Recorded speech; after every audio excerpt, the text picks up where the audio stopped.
सभी सांसदों से मांग रहा कि हमारा चहरिया में ओवरब्रिज, रेलवे के ऊपर ओवरब्रिज बने। हम लोगों ने भारतीय जनता पार्टी को चुनौती देकर के, कोई अंधेरे में नहीं चुनौती देकर चुनाव हम लोगों ने लोकसभा का अपार बहुमत से हराने का काम किया था। और चुनाव 1 साल के लिए है और मैं 5 साल के लिए सांसद हूं। आपकी काम की गारंटी, आपके मान सम्मान की गारंटी, आपकी इज्जत की गारंटी के लिए सुधाकर के 5 साल आपके साथ खड़ा रहेंगे। इसमें कोई शक होगा तो कभी मिलकर देखिएगा। उसको वीडियो पर आप लोग देखे थे कि नहीं? वीडियो में क्या देखे? नीतीश कुमार तीर बाहर और तीर छोड़ने से पहले दाहिने उन्होंने देखा, फिर उन्होंने बाएं देखा और उसके बाद तीर धनुष को फेंक दिया। उसको चलाने का काम नहीं किए। वो जानते थे कि भारतीय जनता पार्टी का जो अगल बगल में जो खड़ा उनके नेता है, असल रावण यही है। एक भाजपा के पूर्व प्रत्याशी न्याम अशोक सिंह, जब उनकी हम डकैती बंद कर दिए चुनाव हरा करके, तो उन्होंने क्या किया? अपनी बेटी का शादी एक डीएसपी दामाद से कराए और वो डीएसपी जो था एनआईए में, तो क्या किया? वो घूम करके पैसा वसूल रहा था और 20 लाख 25 लाख रुपया लेते हुए रंगों हाथ सीबीआई पर। ये उपचुनाव है रामगढ़ का। ये बिहार में मात्र 4 विधानसभा में रामगढ़ एक विधानसभा, समाजवादियों का गढ़ उत्तर प्रदेश बिहार की सीमा पर हमेशा बिहार की राजनीति का दिशा देने का काम किया और अपनी हिस्सेदारी के रूप में वहां पे अपने जनप्रतिनिधि को चुनकर भेजने का काम किया। यहाँ जो चुनाव लड़ने वाले हैं विपक्ष में, उन लोगों के पास विकास का कोई एजेंडा नहीं। इसी चहरिया बाजार का जो मिडिल स्कूल था, उस बार उसकी बाउंड्री टूटी हुई थी, उसको हम नया बाउंड्री बनाने का काम किए। यहीं पर इस बाजार का एक छोटा सा टोला है सिमरा, वहाँ जाने के लिए आजादी के बाद बरसों से सड़क नहीं था, उस सड़क को बनवाने का हमने काम किया। ये जो हमारा दुर्गावती नदी में जो कटाव हो रहा है, इस कटाव से मुक्ति के लिए भी सर्वे मैंने कराया है। उस पर बोल्डर फिक्सिंग का भी काम इस साल हो जाएगा, इसका मैं आश्वासन देता हूँ। एक लंबी मांग नहीं, यहाँ पे कई सांसद बने, सभी सांसदों से मांग रहा कि हमारा चहरिया में ओवरब्रिज, रेलवे के ऊपर ओवरब्रिज बने। लेकिन कोई 10 साल भारतीय जनता पार्टी के सांसद रहे, केंद्र में मोदी की 10 साल से सांसद भाजपा की रही, रेलवे मंत्री भाजपा के रहे, लेकिन आज तक इस पर ओवरब्रिज नहीं बना, जिसके लिए मैंने सरकार को पत्र भी लिखा है। और दिसंबर के शीत सत्र में हम लोकसभा में सवाल भी करने का काम करेंगे, जिससे समस्या का स्थायी समाधान हो सके। क्योंकि यह मामला है केंद्र के अधीन है। हमारे जो सड़क है, हाईवे एकदम दुर्गावती से लेकर के रामगढ़ तक शानदार हाईवे, इसमें आज तक गड्ढा नहीं हुआ। जब ओवरलोड ट्रके इस रेलवे विभाग की लापरवाही से सारे ओवरलोड ट्रक राजधानी इसी रोड पे जाते हैं, फिर भी यह रोड नहीं टूटा। इतना मजबूत जगदानंद से राष्ट्रीय जनता दल के कार्यकाल में बनाया गया था और पुनः इसका मरम्मती का कार्य शुरू करा दिया गया। साथियों, दुर्गावती के लिए, विकास के लिए, रामगढ़ विधानसभा के विकास के लिए करीब 1000 करोड़ रुपए हम लोगों ने सड़क और बिजली और पानी के काम में लगाने का काम किए हैं केवल 3.5 साल में। हमारा जो कार्यकाल था 2025 तक था, लेकिन लालू प्रसाद जी के आदेश से लोकसभा चुनाव लड़ने का अवसर मिला। बहुत लोग कहते थे कि भारतीय जनता पार्टी का गढ़ है, इस गढ़ को कोई नहीं तोड़ सकता। लोग कहते थे कि पंखा के सामने पेना से हवा उड़ा रहे राष्ट्रीय जनता दल के लोग। हम लोगों ने चुनौती को स्वीकार किया। मैंने कहा भी था कि ये गढ़ राजाओं के जमाने में गढ़ हुआ करता था, किला। लोकतंत्र में कोई गढ़ और किला नहीं होता। जनता जिसको सर माथे पे बैठाती है, उसी का अंतिम फैसला होता है। और हम लोगों ने भारतीय जनता पार्टी को चुनौती देकर के, कोई अंधेरे में नहीं चुनौती देकर चुनाव हम लोगों ने लोकसभा का अपार बहुमत से हराने का काम किया था। रामगढ़ विधानसभा में भी जब मेरे बनाकर 179 वोट थे, इस इलाके के लोग जो हारे हुए लोग थे, तो हारे हुए लोग प्रचार करते थे कि सुधाकर जी सर्टिफिकेट लेकर चले गए। कोई जबरदस्ती सर्टिफिकेट नहीं ले सकता। लोकतंत्र में विपक्ष के पास अधिकार नहीं, सत्ता पक्ष रहता है, जरूर वो सर्टिफिकेट ले सकता है। तो सत्ता किसका था? सत्ता यहाँ भाजपा का था, नीतीश कुमार का था, और हमको सर्टिफिकेट देने वाला था। लेकिन जनता ने सर्टिफिकेट दे दिया तो उसको हमने हासिल कर लिया। वो आपके बल पर हमने इस काम को करने का काम किया था। मैंने कह दिया कि लोकसभा चुनाव में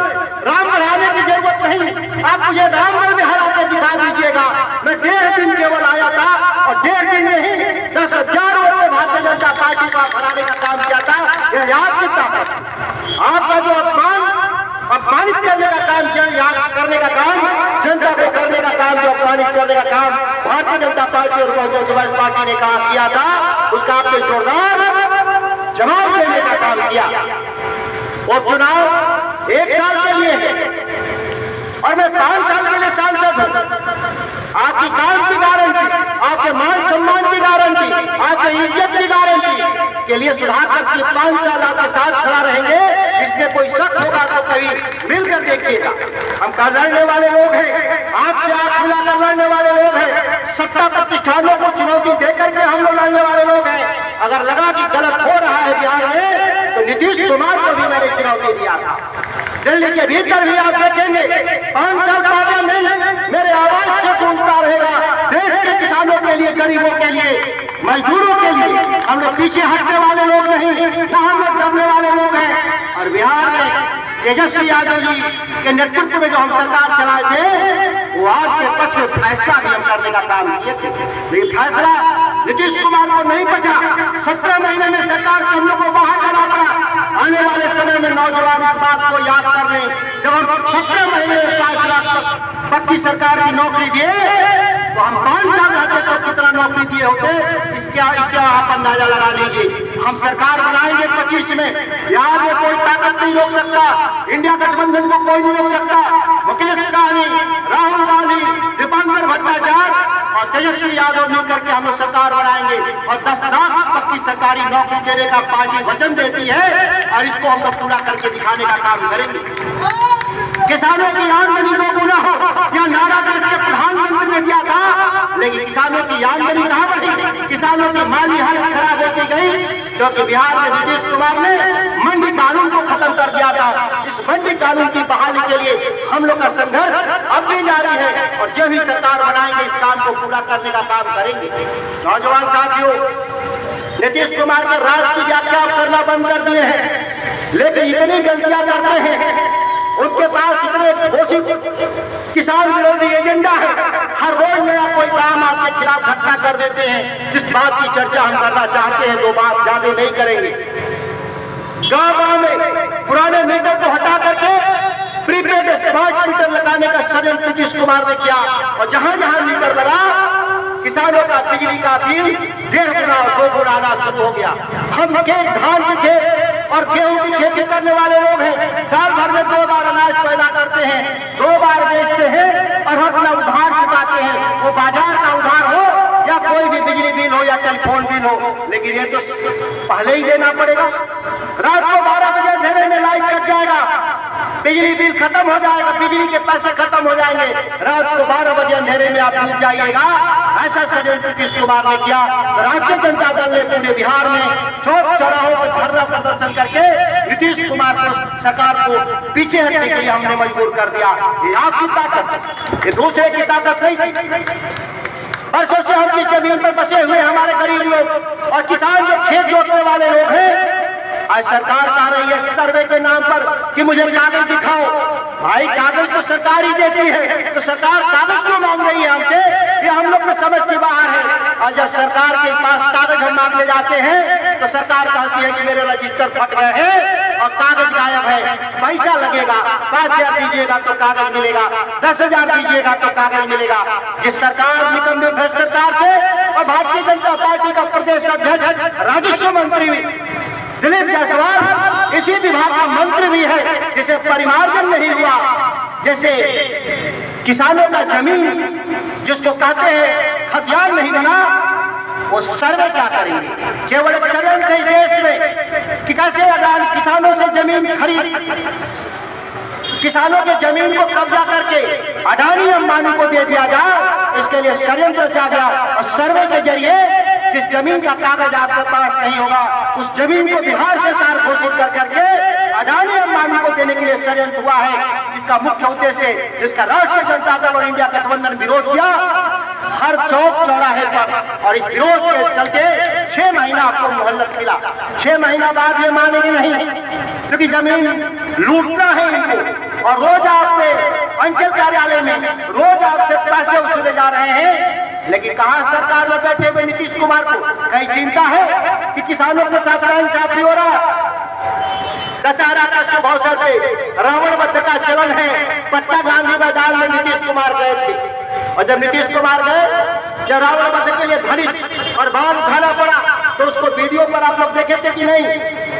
वीडियो में क्या देखे? नीतीश कुमार तीर बाण और तीर छोड़ने से पहले दाहिने उन्होंने देखा, फिर उन्होंने बाएं देखा और उसके बाद तीर धनुष को फेंक दिया, उसको चलाने का काम नहीं किए। वो जानते थे कि भारतीय जनता पार्टी का जो अगल बगल में जो खड़ा उनके नेता है, असल रावण यही है जिनका वध करने की आवश्यकता है और यह वध बिहार की जनता अपने वोट की ताकत से करने का काम करेगी। बड़े घबराए हुए हैं लोग। अभी देश के प्रधानमंत्री से लेकर के नीचे के जितने इनके मंत्री हैं, विधायक, वो हिंदू मुसलमान की बात कर रहे हैं, अमीर गरीब की बात कर रहे हैं, जाति की बात कर रहे हैं और रात रात भर मीटिंग कर रहे हैं गाँव में घूम करके। लेकिन रामगढ़ की जनता प्रबुद्ध जनता है। चारिया बाजार ऐतिहासिक बाजार है, कैसे जमाने का सबसे पुराना बाजार यही रहा। यहाँ से फैसला जो होता है वह पट्टा के सत्ता प्रतिष्ठानों को हमेशा चुनौती देने का काम किया। सरकार कोई रहे हैं लेकिन पीछे नहीं हटने वाले लोग। एक आध बार गलती से कोई जीत गए। एक भाजपा के पूर्व प्रत्याशी न्याम अशोक सिंह, जब उनकी हम डकैती बंद कर दिए चुनाव हरा करके, तो उन्होंने क्या किया?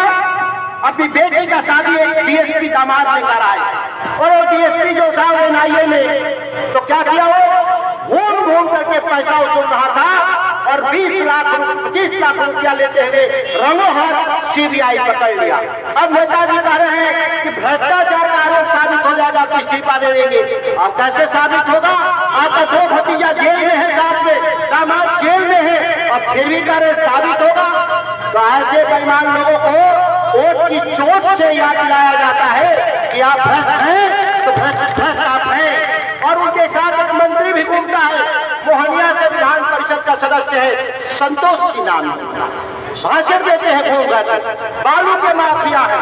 सीबीआई उनको नोटिस दिए हुए हैं कि 550 करोड़ रुपया आपने चोरी किया और सीबीआई के बाद अब ईडी नोटिस दिया है नहीं 1000 करोड़ का चोरी हुआ। ऐसे बेईमान लोग भी वोट मांग रहे हैं।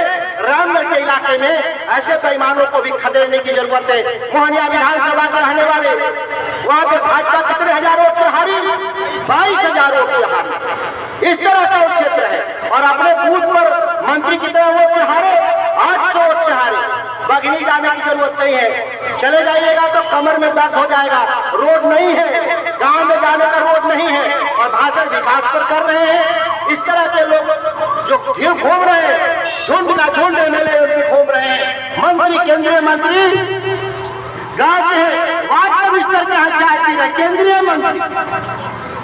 ऐसा नहीं, एक दर्जन केंद्रीय मंत्री आता है और जाता है गांव में वार्ड कमिश्नर क्या चाय पीता है। जैसे लगता है कि वार्ड कमिश्नर बेचारे के पास कोई कोर्रा में वोट है और बांध करके भारतीय जनता पार्टी को दे देगा। ऐसे लोग बहुजन समाज पार्टी कोई पार्टी नहीं है। उत्तर प्रदेश में खत्म हो गई, बिहार में भी खत्म हो गई, तो रामगढ़ में भी खत्म हो गई। अब कौन बचा हुआ है? जब मायावती उसको उत्तर प्रदेश में नहीं बचा पाई और बिहार में जहां जहां लड़े जमानत जब्त हो गए, तब रामगढ़ में भी जमानतें जब्त है। इस बार इससे ज्यादा वहां उस पार्टी को मौजूद नहीं है। घूमते रहते हैं, घूमते रहे। यही विषया कॉलेज जाकर आने वाले हैं बहुजन समाज पार्टी के कैंडिडेट, स्कूल को खंडान में तब्दील कर दिए थे। आज उसको शानदार तरीके से मरम्मत करा करके नई बिल्डिंग बना करके डिग्री कॉलेज खोल दिया, जहाँ 3000 बच्चे इस इलाके के भविष्य से बढ़ रहे हैं। जहाँ वो पढ़ करके तो कलेक्टर बन सकते हैं, दरोगा बन सकते हैं। लेकिन लोग नहीं चाहते कि बच्चे पढ़े।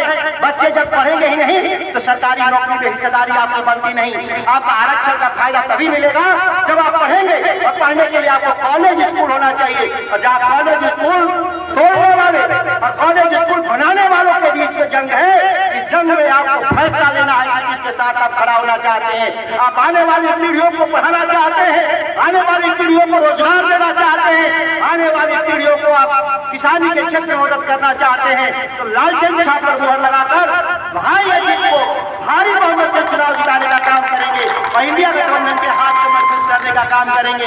मेरे साथ नारा लगाइएगा, लालू तेजस्वी यादव जिंदाबाद।